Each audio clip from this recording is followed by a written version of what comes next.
अगजानन पद्मार्कम् गजाननमहर्निशम् अनेकदन्तम् भक्तानाम् एकदन्तमुपास्महे।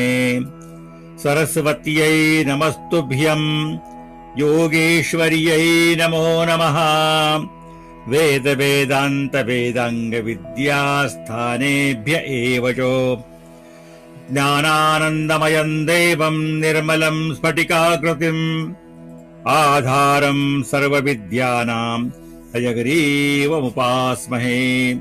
अवधूत चिन्तन श्री गुरुदेव दत्त श्रीपाद श्री वल्लभ स्वामी महाराज की जय। सद्गुरुनाथ महाराज की जय। काषाय वस्त्रम् करदण्डधारिणम् कमण्डलुम् पद्मकरेण शङ्खम् चक्रम् गदाभूषितभूषणाढ्यम् श्रीपादराजम् शरणम् प्रपद्ये। विचित्रपूर नगरीमध्ये शंकर भट्ट आले आणि राजाने प्रश्न केला की तेवढ्याला एवढं तर एवढ्याला किती? आणि त्याने उत्तर दिले की तेवढ्याला एवढं तर एवढ्याला एवढंच. याचा अर्थ त्या परिस्थितीमध्ये तुम्ही जे दान दिलं त्याचं फल हे आहे. पण आता राजा होऊन सुद्धा तुम्ही तेच दान देताय तर त्याला आणखी काय फल मिळणार आहे? ज्या त्या परिस्थितीमध्ये आपल्या सामर्थ्यानुसार दान द्यायला हवंय. राजा तू सुवर्ण धन रत्न या गोष्टी द्यायला हव्या आहेत, राजगिऱ्याची भाजी नाही. राजा प्रसन्न झाला. नंतर राजगुरूंनी परीक्षा घ्यायचं ठरवलं. राजगुरूंनी परीक्षा घ्यायचं ठरवलं आणि राजगुरूंनी शंकर भट्टाला एक बोट दाखवलं आणि दोन बोट दाखवले. एक आणि दोन असे दोन बोट दाखवता क्षणी शंकर भट्टाच्या मनात विचार आला की हा मला विचारतोय तुम्ही एकटे आहात का दोघे आहात? किती जण आलात? तेव्हा शंकर भट्टांनी त्यांना एक बोट दाखवलं. मी एकटाच आलोय असा जरा भाव. नंतर त्यांनी तीन बोट दाखवली आणि तीन बोट दाखवल्याबरोबर शंकर भट्टाला त्रिगुणात्मक त्रयमूर्ती दत्त हा जाणा. तीन म्हणजे भगवान दत्तात्रय आठवले. ब्रह्मा विष्णू महेश हे आठवले. परंतु माणसाने आपली उपासना गुप्त ठेवावी, सांगू नये. यामुळं आपण केलेला परमार्थ स्खलित होतो. मी काय केलं हे सांगू नये. राजा परीक्षित विद्वान होते.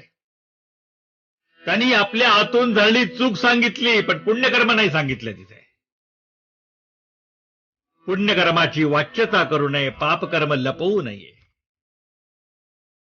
कारण जे वाच्यता कराल ते संपून जाईल. शंकर भट्ट विचार करतात की आपली उपासना सांगायची नाही, म्हणून त्यांनी मूठ दाखवली.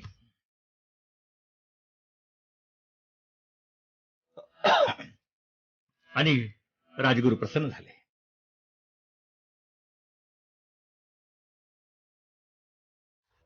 आता इथं असा अर्थ सोपा आहे की एक का दोन, तुम्ही एकटे आहात का दोघे आहात. यांनी सांगितलं एक. नंतर तीन बोट दाखवली आणि बोट दाखवली. इतका सीमित अर्थ नाहीये यामध्ये. इतकं रहस्य भरलेलं आहे. न भागवतात परम शास्त्रम. तसं भागवतामध्ये प्रत्येक श्लोकामध्ये किती रहस्य दडलेलं आहे, तसं श्रीपादांच्या चरित्रामध्ये प्रत्येक वाक्यामध्ये शास्त्र दडलेलं आहे. प्रत्येक वाक्यामध्ये शास्त्र आहे. आता ज्याला जेवढं जमेल तेवढं जाणून घ्यायचंय. ज्याची एवढी झोळी आहे त्यांनी तेवढं समजून घ्यायचंय. पण किती जरी असलं तरी लाभदायकच होणार, हे लक्षात घ्या. जरी पूर्ण अर्थ नाही समजला तरी त्या ग्रंथाच्या वाचनाचा लाभ हा सगळ्याला होणारच. कलौ श्रीपाद वल्लभा, कलियुगामध्ये श्रीपाद श्री वल्लभ यांचा महिमा अपरंपार आहे, तो लाभ होणारच. आता इथे एक बोट का दोन बोट हे दोन्ही दाखवले तरी, पण प्रश्न काय विचारलाय, रहस्य काय इथं, तुम्ही एक मानता का दोन मानता? म्हणजे द्वैत मानता का अद्वैत मानता? एक म्हणजे अद्वैत आणि दोन म्हणजे द्वैत. कोणतं मत आहे तुमचं? दक्षिण भारतामध्ये अजूनही शैव आणि वैष्णव, द्वैत आणि अद्वैत हे खूप चालू असतं. अयंगार द्वैत मतवादी आणि अय्यर अद्वैत मतवादी. अयंगार आणि अय्यर यांचं जमत नाही, कधीच एकत्र येत नाहीत. आळवार संत जे होते ते वैष्णव आणि त्यातून यामुनाचार्य झाले आणि यामुनाचार्यानंतर रामानुजाचार्य झाले आणि तिथून द्वैत मताचा प्रचार झाला. तत्पूर्वी 300 वर्षापूर्वी शंकराचार्यांचा अवतार झाला होता आणि त्यांनी अद्वैत मताचा प्रचार केला आहे. बाकी सगळ्यांनी द्वैत मत स्थापन केलंय, पण अद्वैत मत हे आद्य शंकराचार्यांचं आहे. आता त्यांनी विचारलं की तुम्ही एक का दोन? याचा अर्थ परमात्मा एक मानता, जगतामधली वस्तू एक मानता का दोन मानता? त्यांनी सांगितलं एक. कारण इथे दोन नाहीच आहेत. द्वितीयाद वै भयम भवती, दोन मानले की भीती आहे. समजा एका खोलीमध्ये मी झोपलोय आणि मी एकटाच आहे, मला भीती वाटत नाही, शांतपणे झोपतो. पण समजले की मला त्या खोलीमध्ये एक साप आहे, दोन झाले, आता शांतपणे झोप लागेल? तर द्वितीयाद वै भयम भवती, द्वैत मानलं की भय आहे. म्हणून वस्तुतः जीव आणि ब्रह्म हे दोन्ही वेगळे नाहीत. जीवो ब्रह्मैव नापरः, जीव ब्रह्मच आहे, वेगळा नाही. ब्रह्म सत्य जगन मिथ्या, हे जगत मिथ्या आहे, जग नाहीच आहे. हे मायेमुळं, अविद्येमुळं या जगाचा भास होतो, अन्यथा जग नाहीच आहे. ज्याप्रमाणे रज्जूवर, दोरीवर अंधारामध्ये साप दिसतो, खरं आता सापाचा आणि त्या रज्जूचा काही गुण साम्य नाहीये, कसलाच समान धर्म नाहीये. याला कारण आहे फक्त अंधार. अंधारामुळं रज्जूवर साप दिसला, याचं कारण माया, अविद्या. आणि त्याच ठिकाणी प्रकाश पाडला गेला, अंधार नष्ट झाला आणि रज्जूचं ज्ञान झालं. त्याप्रमाणे अज्ञानामुळं, अविद्येमुळं हा परब्रह्म असणारा जीव, आत्मा, परमात्मा हा जीव भासायला लागला. याचं कारण आहे अविद्या. वस्तुतः ब्रह्म सत्य जगन मिथ्या, जीवो ब्रह्मैव नापरः, ब्रह्म सत्य आहे, जगत मिथ्या आहे आणि जीव हा परमात्माच आहे. आता या मताची सुरुवात झाली गौडपादाचार्य. शंकराचार्यांचे अजय गुरु गौडपादाचार्य यांनी 215 कारिका लिहून अद्वैत मताला सुरुवात केली आणि शंकराचार्यांनी ते मत प्रस्थापित केलं.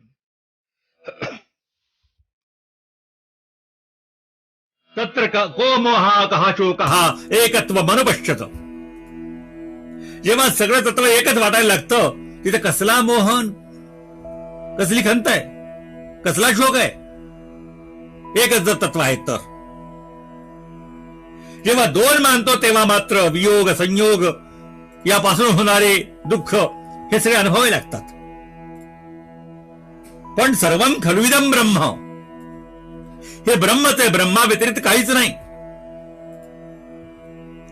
ते ब्रह्म कधी जन्मत नाही, ब्रह्म कधी नष्ट होत नाही, न जायते म्रियते वा कदाचिन्नायं भूत्वा भवित्वा वा न भूयः अजो नित्यं शाश्वतोऽयं पुराणो नायं हन्ते हन्यमाने शरीरे. असं तत्व आहे ते. त्याचा कधी वियोग होत नाही आणि वियोग होत नाही म्हणून संयोगही होत नाही, कारण तेच तत्व सर्वत्र व्याप्त आहे. गौड पादाचरणी हे मत गोविंद भगवत पादाचरणात सांगितलं आणि गोविंद भगवत पादाकडून हे मत शंकराचार्यांनी अभ्यास केला आणि तो सिद्धांत मांडला. कुठलाही सिद्धांत असा कल्पनेने मांडता येत नाही, त्याला नियम आहेत. उपक्रमोपसंहारो अभ्यासो पूर्वता फलम उपपत्तीच लिंगम तात्पर्य निर्णये. या 6 गोष्टीवरून निष्कर्ष काढला पाहिजे. उपक्रम, उपसंहार, अभ्यास, अपूर्वता फल, अर्थवाद आणि उपपत्ती. या 6 गोष्टीवर निर्णय घ्यायचा असतो आणि त्यातून शंकराचार्यांनी अद्वैत मत स्थापन केलेलं आहे. निर्गुण ब्रह्माची उपासना सांगितलेली. निर्गुण ब्रह्म अद्वैतामध्ये आहे. सगळं ब्रह्म आहे हे तत्व मांडलं.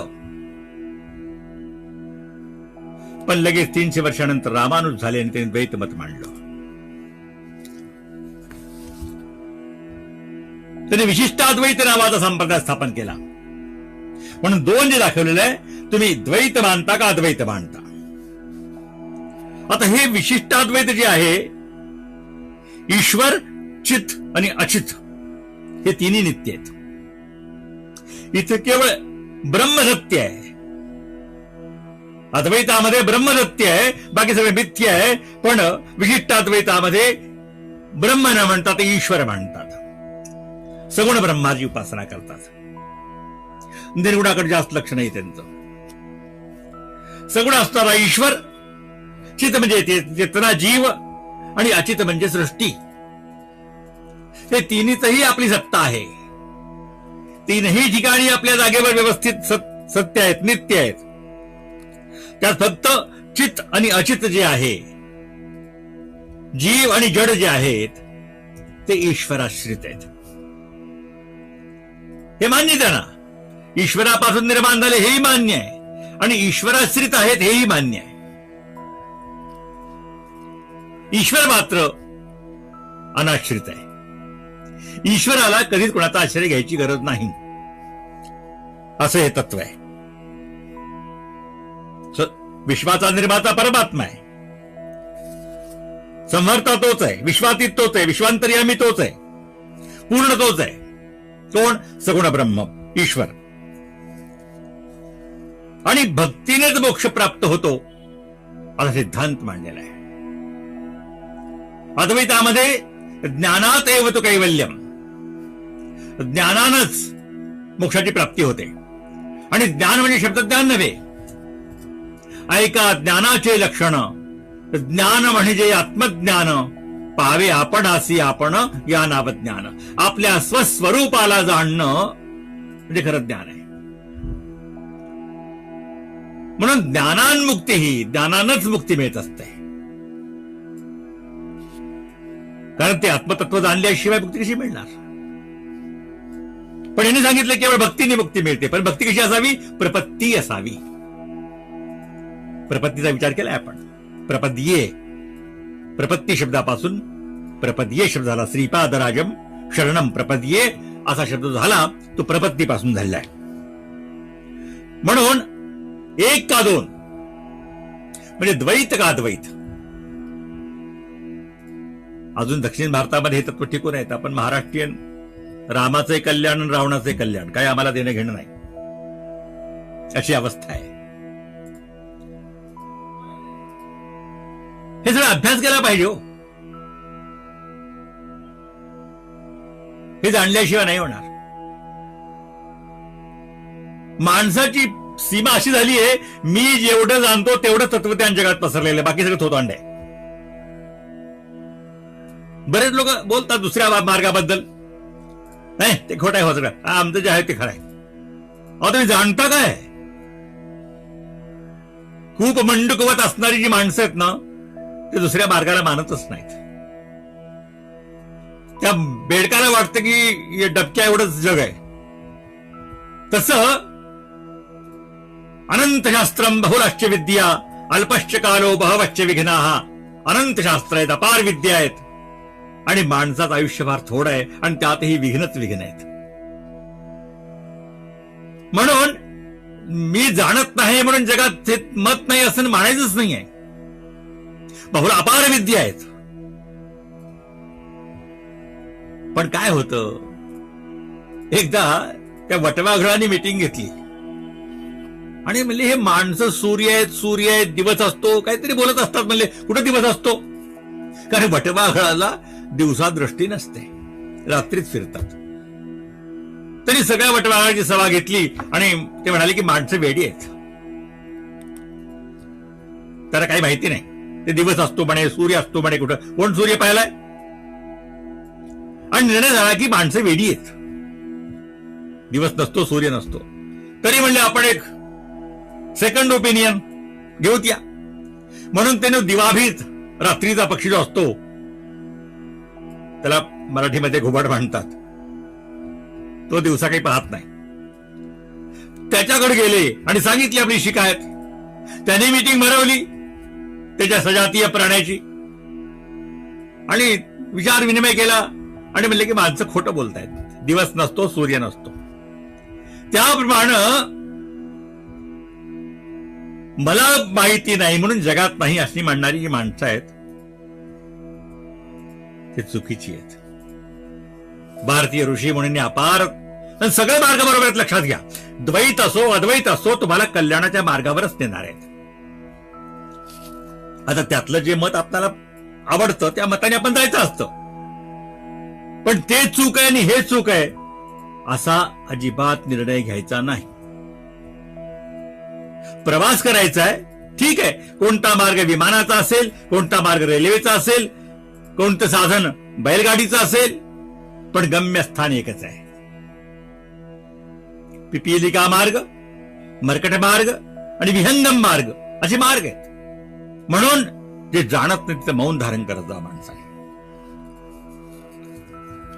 आता ते ज्ञानाने मोक्ष प्राप्त होतो म्हणतात, हे भक्तीने मोक्ष प्राप्त होतो म्हणतात. आता एक आणि दोनचं उत्तर झालं इथं. म्हणजे तुम्ही द्वैत मानता का अद्वैत मानता. यांनी सांगितलं एक, मी अद्वैत मानतो. चराचरामध्ये परमात्मा आहे. विष्णुमय जग वैष्णवांचा धर्म, भेदाभेद भ्रम अमंगळ. सर्वं विष्णुमयम जगत, सर्वं ब्रह्ममयम जगत. हे जगत सगळं ब्रह्ममय आहे, ब्रह्मच आहे, त्यात शंकाच नाही असं मत मांडलं. तेव्हा त्यांनी 3 बोटं दाखवली आहेत. त्या राजगुरूने 3 बोटं दाखवली आणि विचारलं बाकी तिघाबद्दल आपलं काय मत आहे. आपल्या भारतीय संस्कृतीमध्ये 5 मत प्रसिद्ध आहेत. द्वैतमत, अद्वैतमत, द्वैतमत, विशिष्टाद्वैतमत, शुद्धाद्वैतमत. हे झाले 5. म्हणून 2 सांगितले, बाकी 3 बद्दल आपलं काय मत आहे असं राजगुरूंनी विचारलंय.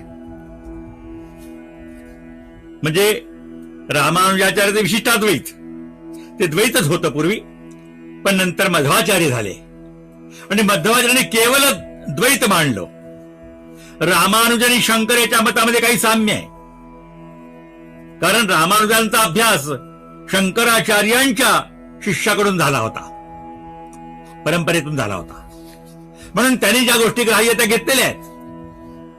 पण नंतर मध्व झाले आणि मध्वानी केवळ द्वैत मांडलेलं आहे, मध्वाचार्य म्हणतो. आणि हे सगळे आचार्य दक्षिण भारतातले आहेत, सगळेच. आता प्रचार झाला वल्लभाचार्यांचा वगैरे गुजरातमध्ये, परंतु सगळे जन्मलेले दक्षिण भारतातले आहेत. आता मध्वाचार्य 1238 या शतकात झाले. यांनी 5 भेद मानले. जीव ईश्वर भेद. अद्वैतवादामध्ये जीव आणि ईश्वर एकच आहे, जीव आणि ब्रह्म एकच आहे. पण हे म्हणतात ईश्वर सर्वसामर्थ्य संपन्न आहे आणि जीव अल्पसामर्थ्य संपन्न आहे. परमात्म्यामध्ये जे सामर्थ्य आहे ते जीवामध्ये नाही आहे. पण अल्पशक्तिमान जीव आहे आणि सर्वशक्तिमान परमात्मा आहे.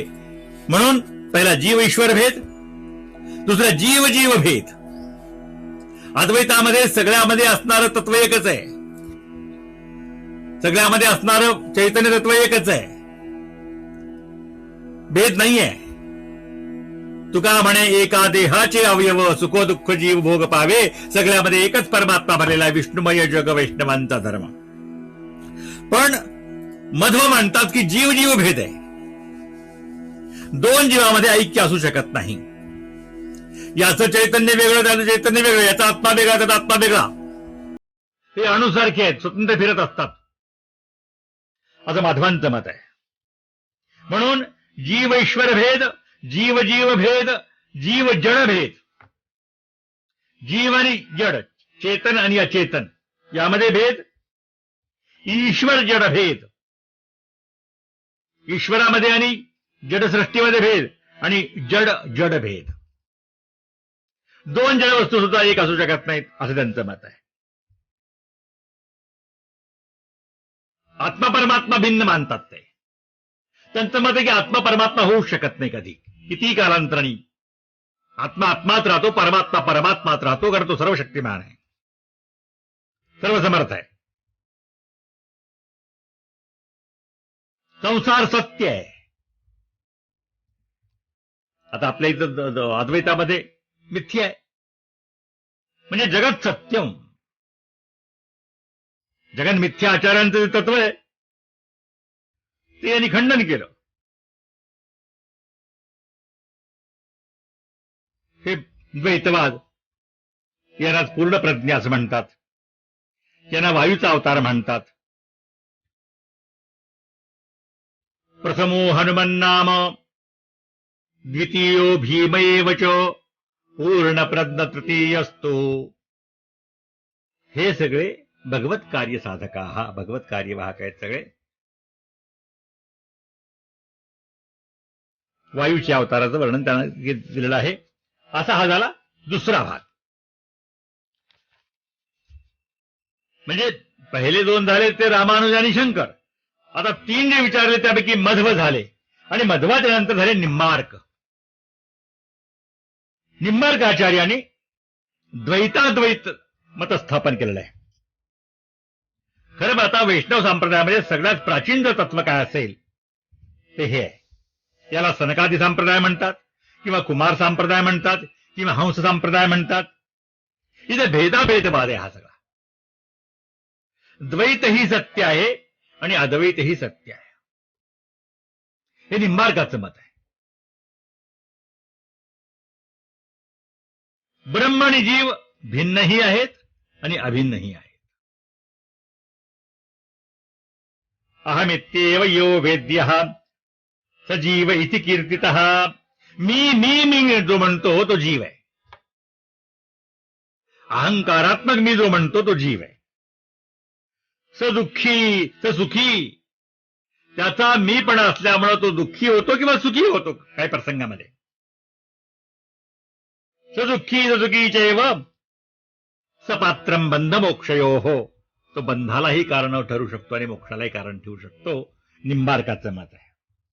त्यांचं मत आहे की मीचा लय केला की तोच परमात्मा स्वरूपात विलीन होतो, मोक्ष प्राप्त करतो. मीचा लय झाला पाहिजे, हे सगळ्यांनी मत मान्य केलंय. जब मैं था तब हरि नहीं, अब हरि है मैं नाही, प्रेम गलियती साकरी तामे दोन समाई. इथं मी आहे तिथं तो परमात्मा नाही आहे. मी धरून लोक चालतात. निम्बार्क म्हणतात मी सोडा. छोड़ा नहीं खुदी को दौड़े खुदा के पीछे. छोड़ा नहीं खुदी को दौड़े खुदा के पीछे, आशा को छोड़ बंदे मुश्किल ढूंढते हैं. सोपा मार्ग मी सोडा, तो सोडत नाही. मग परमात्मा भेटेल कसा? म्हणून निंबार्काचं वध झालं आणि त्यानंतर वल्लभाचार्य झाले 1479 मध्ये. आता 1530 1400 कालमान सोडून द्या, कारण संशोधकांची मतं अनेक असतात. यांनी भक्तिमार्ग स्थापन केला आणि याला शुद्धाद्वैत असं म्हटलेलं आहे. आता या भक्तिमार्गामध्ये पुष्टिमार्ग, सेवा मार्ग, यात पुष्टिमार्ग मर्यादा भक्ती अशी त्यांनी काही शब्दप्रयोग केला आहे. आता हे गोदावरीच्या काठावर तेलंगणामध्ये कंकरबाड नावाचं गाव आहे.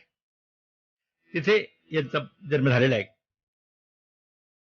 ते कृष्ण स्वरूपाला मानतात, रामानुजी विष्णू स्वरूपाला मानतात. त्यातही प्रभेद आहे.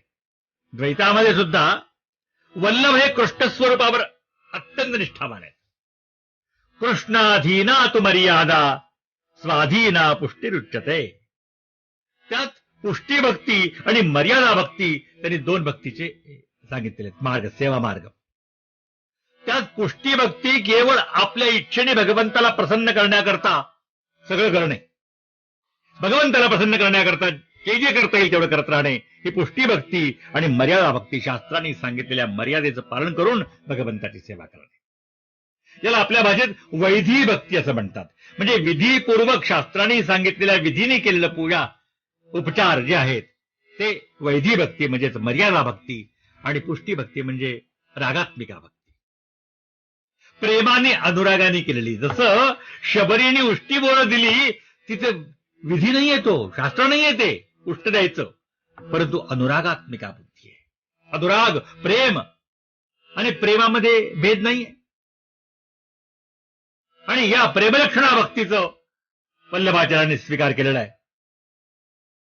आणि त्या भक्तीमध्येच अधरम मधुरम वदनम मधुरम नयनम मधुरम मधुराधिपते रखिलम मधुरम हे स्तोत्राची रचना त्यांचीच आहे. ते काय म्हणतात?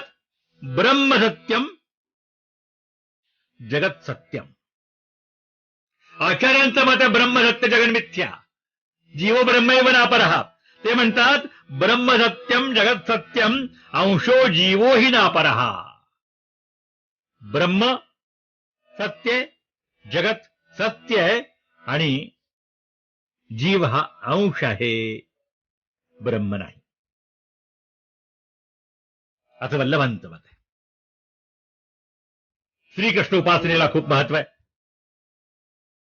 भक्तीनंच मुक्ती मिळते हे त्यांचं तत्व आहे.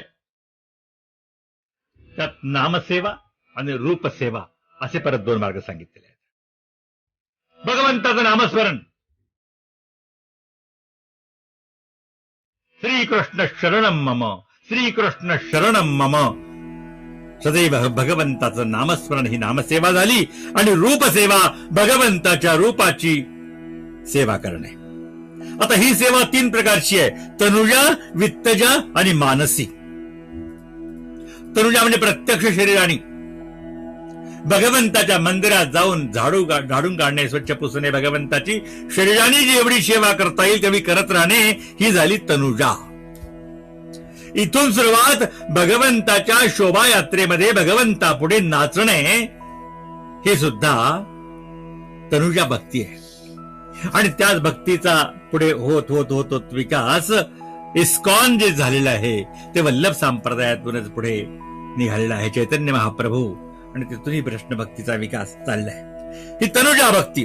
वित्तजा भक्ती, आपल्याकडे धन आहे आणि ते धन भगवंताच्या उत्सवाकरता, भगवंताच्या मंदिराकरता, भगवंताच्या अर्चनेकरता अर्पण करणे, ही वित्तजा भक्ती. आणि तिसरी मानसी भक्ती, मनामध्ये भगवंताची मानस पूजा करणे, मनाने भगवंताची सेवा करणे, ही मानसी सेवा आहे. कामं क्रोधं भयं स्नेहं ऐक्यं सौहृदमेव च नित्यं हरो विदधतो यान्ति तन्मयतां हिते. भागवतात सांगितलेलं आहे, तुम्हाला काम, क्रोध, मोह, लोभ जे करायचे भगवंताविषयी करा, अन्याविषयी करू नका. राग आला भगवंताला रागवा, क्रोध आला भगवंतावर क्रोध करा. गोपीने काय केलं? गोपीने, आता आमच्या मताने तर गोपीने काही काम रचला नाही, पण काही मतांनी गोपीनी श्रीकृष्णाशी कामलीला केल्या. ठीक आहे, भगवंताशी केल्या. जो भगवंत चराचरामध्ये आहे तो गोपीमध्ये नसणार कसा? म्हणून यथा व्रजगोपिका नाम जे सांगितलेलं आहे, गोपीसारखी भक्ती, रागवायचं पण, प्रेम पण द्यायचं, काम क्रोध भय स्नेह ऐक्य सौहृद हे भगवंताविषयीच करत राहायचं. सर्वदा सर्वभावेन भजनीयो व्रजाधिपः. सदैव व्रजाधिप, व्रजनाचा जो आहे भगवान कृष्ण, याची सर्वदा सर्वभावेन पूर्ण समर्पित होऊन भगवान कृष्णाची उपासना करायची. तस्मात् सर्वात्मना नित्यम श्रीकृष्ण शरणम मम. म्हणून सर्वात्मना, सर्व भावाने श्रीकृष्णाला शरण जायचंय. अशा प्रकारे हे मत वल्लभाचार्यांचं आहे. त्यांनी एक मत मांडलेलं आहे, ते आहे गरुड पुराणामध्ये, पण त्यांनी त्याला प्रस्ताव दिलाय सत्संग आणि विवेक, दोन गोष्टी आवश्यक आहेत. सत्संगश्च विवेकश्च निर्मलम नयनद्वयम. हे दोन डोळे आहेत माणसाचे, एक सत्संग आणि एक विवेक. ज्याच्याकडे दोन नाही आहेत तो अधगामी होणारच. सत्संग नाही आणि विवेक नाही. अशा प्रकारे ते 2 आणि 3 5 झाले. म्हणून त्यांनी एक बोट दाखवलं, 2 दाखवले. द्वैत मानता का अद्वैत मानता. त्यांनी सांगितलं एक द्वैत मानतो. यांनी बाकीचे 3 बोट दाखवल्याचा अर्थ बाकीच्या 3 विषयी काय मत आहे आपलं. तेव्हा शंकर भट्टांनी काय केलं, मूठ बंद केली. मूठ बंद केली का? आता पहिला अर्थ काढला होता की आपण आपली उपासना सांगू नये, पण इथे शंकर भट्ट विद्वान होते, लक्षात घ्या. ते म्हणाले वादो नावलंब्या. या बाबतीत वाद घालायचा नाही. तुम बडे और हम बडे नाही चालत. मी अनेकांना पाहतो असा वाद घालतात, ते काही नाही हो, ते खोट आहे, ते काही नाही हो, खोट आहे, जे आहे ते हे आहे.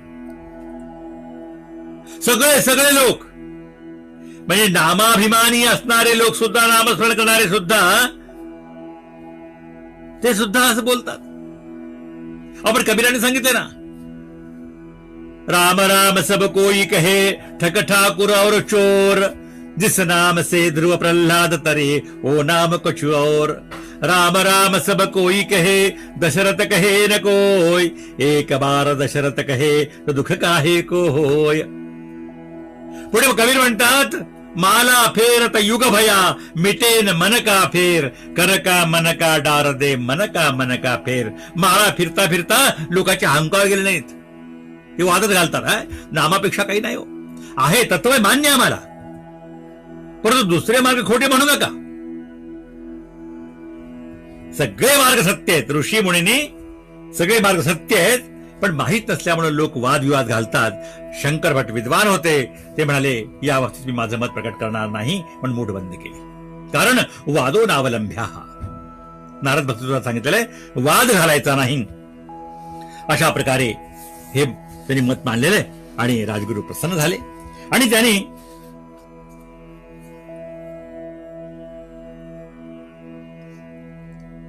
प्रसन्न होऊन त्यांना खूप मिठाई वगैरे दिली.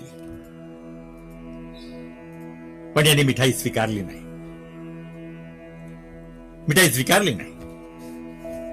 कारण राजान्नम तेज आदत्ते. शास्त्रात दिले कोणाचं अन्न खाऊन कोणाचं खाऊ नये.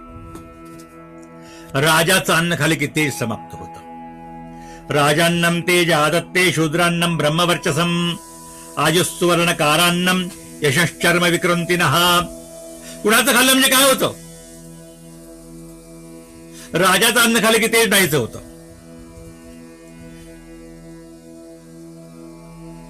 ज्या घरी आचार धर्म नाही त्यांचं अन्न खाल्लं ब्रह्मवर्चस नाहीच होतं. जे सुवर्णाचा व्यवसाय करतात त्यांच्या घरचं अन्न खाल्लं की आयुष्य कमी होतं. आणि जे कातडीचा व्यवसाय करतात त्यांचं घरचं अन्न खाल्लं की यश नाहीच होत. खूप सांगितलं शास्त्रामध्ये. म्हणून त्यांनी ते अन्न नाकारलं आणि आपल्याजवळ असलेले पोहे ते खात बसले आणि त्यांनी सांगितलं तुम्ही पण घ्या, तुम्ही पण घ्या. म्हणून त्यांना प्रसन्न झाले. तुम्ही पण याची चव पाहू शकता. संतांचं दिलेलं प्रसाद हा स्वीकार करावा. जोपर्यंत आपण आपली बुद्धी ठेवत नाही ना, कारण हा जो विकास झालाय शंकराचार्यापासून वल्लभापर्यंत सुंदर एक तत्वज्ञान मांडलेलं आहे.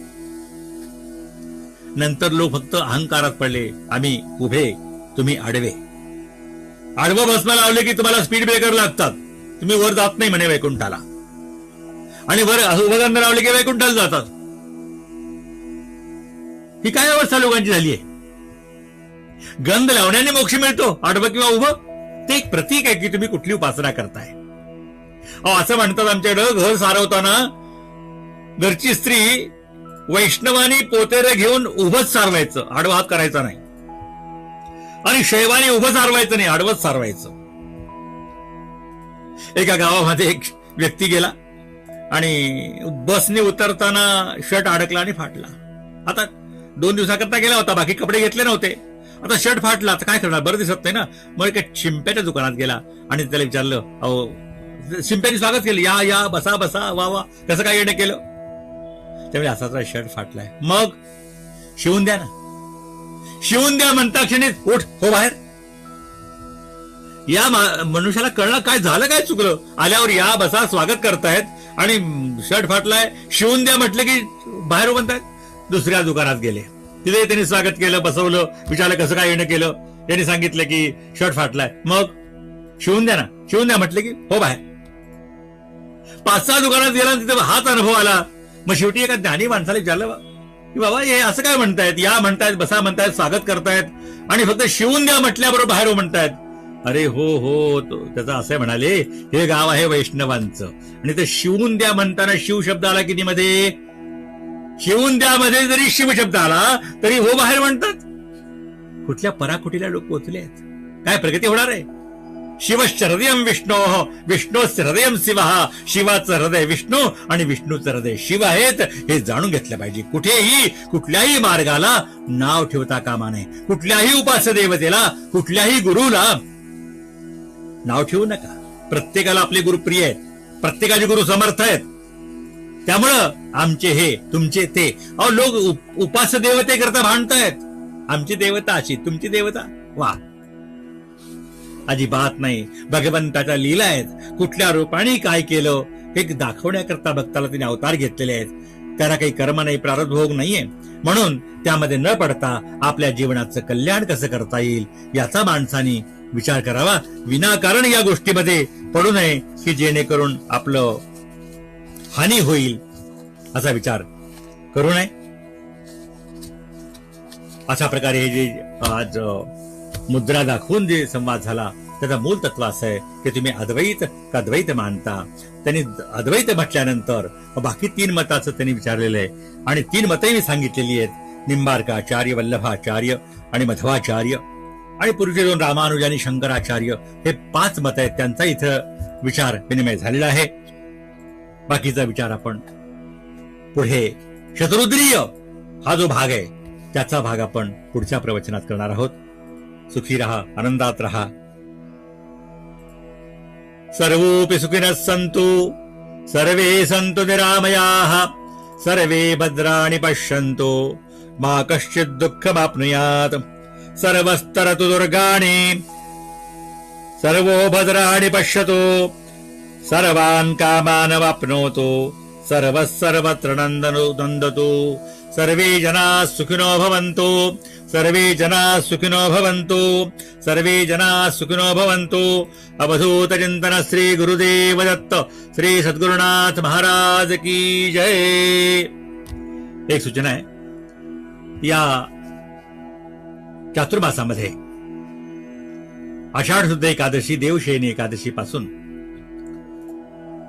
प्रबोधिनी एकादशी, कार्तिक शुद्ध एकादशी पर्यंत चातुर्मास.